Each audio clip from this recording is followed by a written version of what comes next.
Hello my babies, how are we all doing today? I hope you're good, I hope you're hydrated. I've made a lot of videos about Need for Speed and the problems with the franchise. It's been all over the place. The last 10 years, I'd say, it's not really been where as fans we'd hope it to be.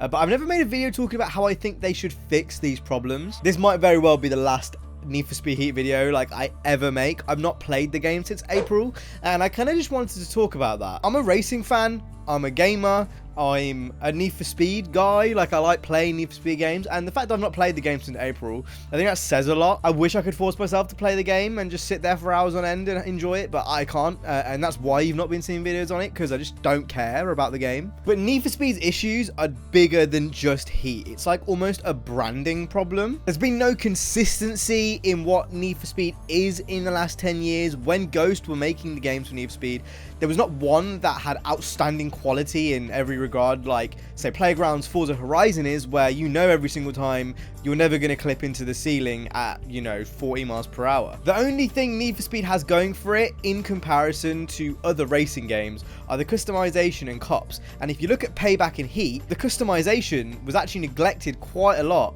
No parts for existing cars. The cops system in Heat was underlooked, under-engineered. The damage system's broken. I can go on for days and days and days about how it's been neglected. In Payback, we didn't even have cops in free roam. So you can kind of see where I'm going with this. Like, Need for Speed hasn't had a core identity, a core vision, and it's a branding problem. It's not just a game problem. Although the games themselves, they've been shit as well, and we're going to talk about that in a little bit. We're going to talk about the problems, but then we're going to talk about the solutions, and then we're going to conclude, and that's how we're going to do today's video. If you agree with anything I go on to say, make sure you go ahead and hit the like, subscribe. Patreon's also down there if you want to give a few bucks, but without further ado, let's go ahead and talk about the problems first.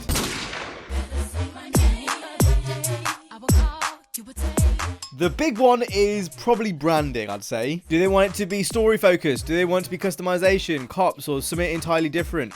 There needs to be a focus on what the game actually is. And I think Tokyo Nights is a good example of a focused vision. Even though in some regards, the actual idea was taken out of context by some people, I think for the most part, the shared vision of what Tokyo Nights is, being an illegal urban street racing game about car culture that is made for car enthusiasts, really, is a vision that, the content creators that supported the kind of movement, we all agreed on. And if we can do that, there's absolutely no reason why people who are being paid to make games cannot also do that. And to kind of stem off that point, I think the problem with Heat is that it tries to be cool, hip, and trendy, which is a phrase I've used a lot when talking about Heat, but it ends up just being really cringe. It's kind of like when boomers go on TikTok and they try to do the TikTok thing, but then it's like it just ends up being like this. This is the fruity one they have.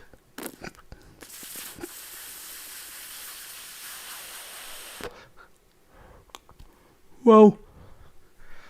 Whoa. 2015 probably did this the best out of all of them, but it didn't feel like I was necessarily being illegal, being gritty, being urban. I would much prefer if they took a more mature route with how they did the storytelling and how they picked the tracks for the OST and all that kind of stuff. The next Need for Speed game should really focus on that, and I think going forward, the next Need for Speed game should be more like Fast and Furious 1, not Fast and Furious 7, which is kind of how I made the comparison in one of my previous videos.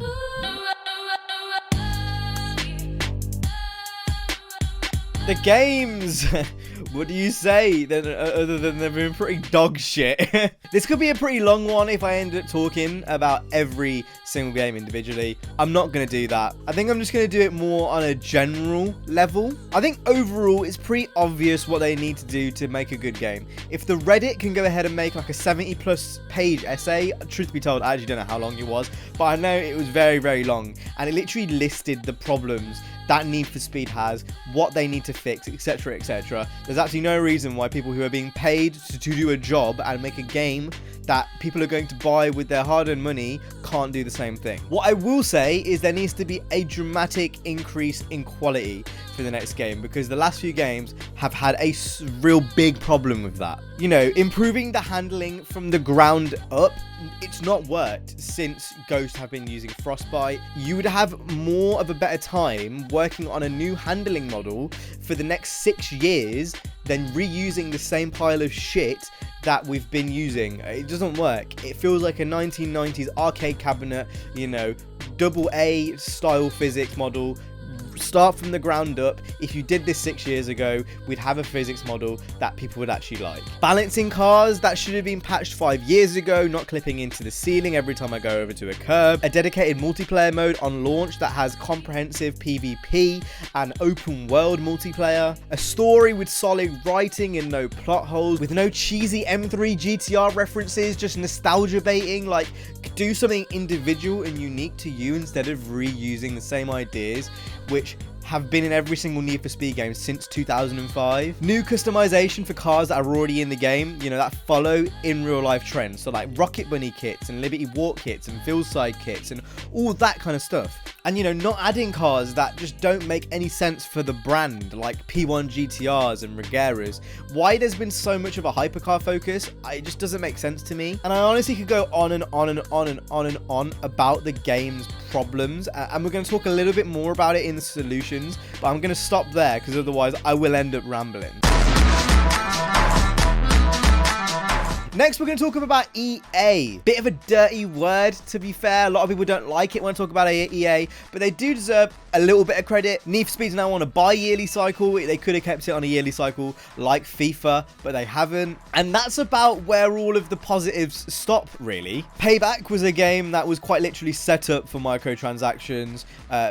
Heat's DLC, 1 car for $5. That is absolutely insane. Releasing half-complete games on a pretty regular basis with the franchise. I don't even know if it's necessarily like more of a case of ignorance is bliss, and they don't even know about the state of Need for Speed because they probably only look at IGN and sales and all that kind of stuff. And from that perspective, you can understand, you know, why EA maybe don't realize how bad it is. And I think with 2015, they did a really good job from a publisher's perspective. So 2015 had no microtransactions. It had a free DLC. It was the longest DLC cycle we've had for a Need for Speed game in the Ghost era. Going forward, you know, as far as monetization goes, I am completely against all forms of monetization unless it's an expansion or like a big DLC with actual content. And the only reason I'm against it is because of what they've tried to pull with previous games. I have absolutely no problem paying for a car DLC. You know, if the games were good, I'd have no problem paying for whatever expansions, whatever you call it, you name it. I have no problem in doing that if the games were good, but the games have been shit for 10 years. So as far as monetization goes, they've got to really earn back my trust for me to then put even more money into a franchise which has not made a good game in over 10 years.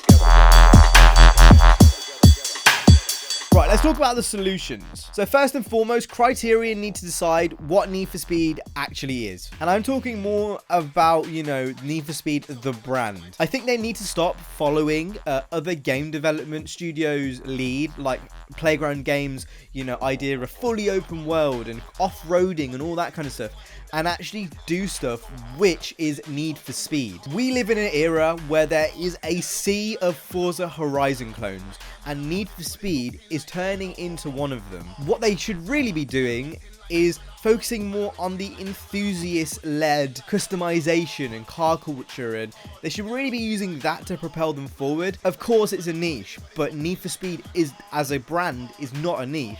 So if you brought these things to the wider market, I'm sure they would adopt it. So what does that mean in like layman's terms? That means adding cars like the Eclipse and the E36 3 Series, maybe not even the M3, maybe you bring in a variant instead of cars like the hypercars that we've seen in Payback and Heat, like the Regera, like the P1 GTR, like a Land Rover.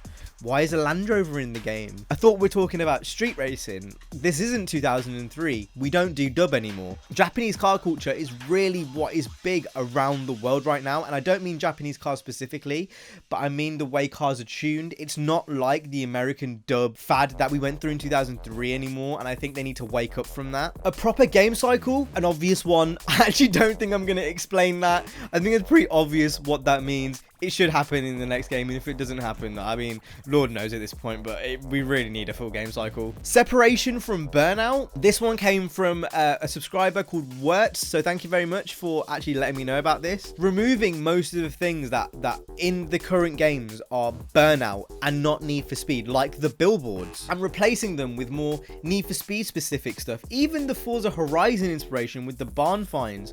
Why not, you know, make it so when you find a barn, you get a really exclusive type of rim that maybe is no longer in production, or maybe you get a variant of a car in the game. Imagine if you got a barn find and you got the S15 drop top instead of the normal one or something, you know, instead of doing these shitty barn finds that have already been done by the crew and all the other Forza Horizon clones that I talked about a minute ago. I think the handling model, again, it's a huge one. I think it's a brand problem. I think when people see the gameplay and they look at the gameplay, it looks like Burnout. And I think the most important one is time. This hasn't been 1 or 2 slip-ups. It's been 10 years of neglect for the franchise, 10 years of hopping between different developers. This isn't just 1 or 2 mistakes. There has been an essay's worth of mistakes that have been made with Need for Speed. Mainstream outlets are not doing anything for the franchise by giving them high review scores. There's a huge problem with that as well. You know, with reviewers wanting Need for Speed to be like Burnout. I think the developers need to actually address the core problems, because the core fan base isn't giving these games high review scores. They're getting fed up. The best way to keep people happy is by making stellar games, and I don't think it's any more complicated than that. I can completely understand the fans' frustration. I completely get why people are so annoyed, and they constantly tweet the Need for Speed Twitter page and Max, you know, with where's the next update, where's the next update, this game shit, etc. I don't think it's acceptable, but I completely understand it. And until all of the core problems that I've talked about in this video are addressed, it's going to continue to be that way. So to conclude, this is a bigger problem now than just gameplay. It's a brand problem. It's a Burnout problem. It's, you know, the Criterion have got a lot of work to do with the franchise and where they go from here. And I think a rebuild, not only of the brand is in order, but of the game as well. Anyway, let me know if you agreed, what thoughts you have down in the comments. I will see you guys in the next one. You guys have been awesome. Stay safe and peace.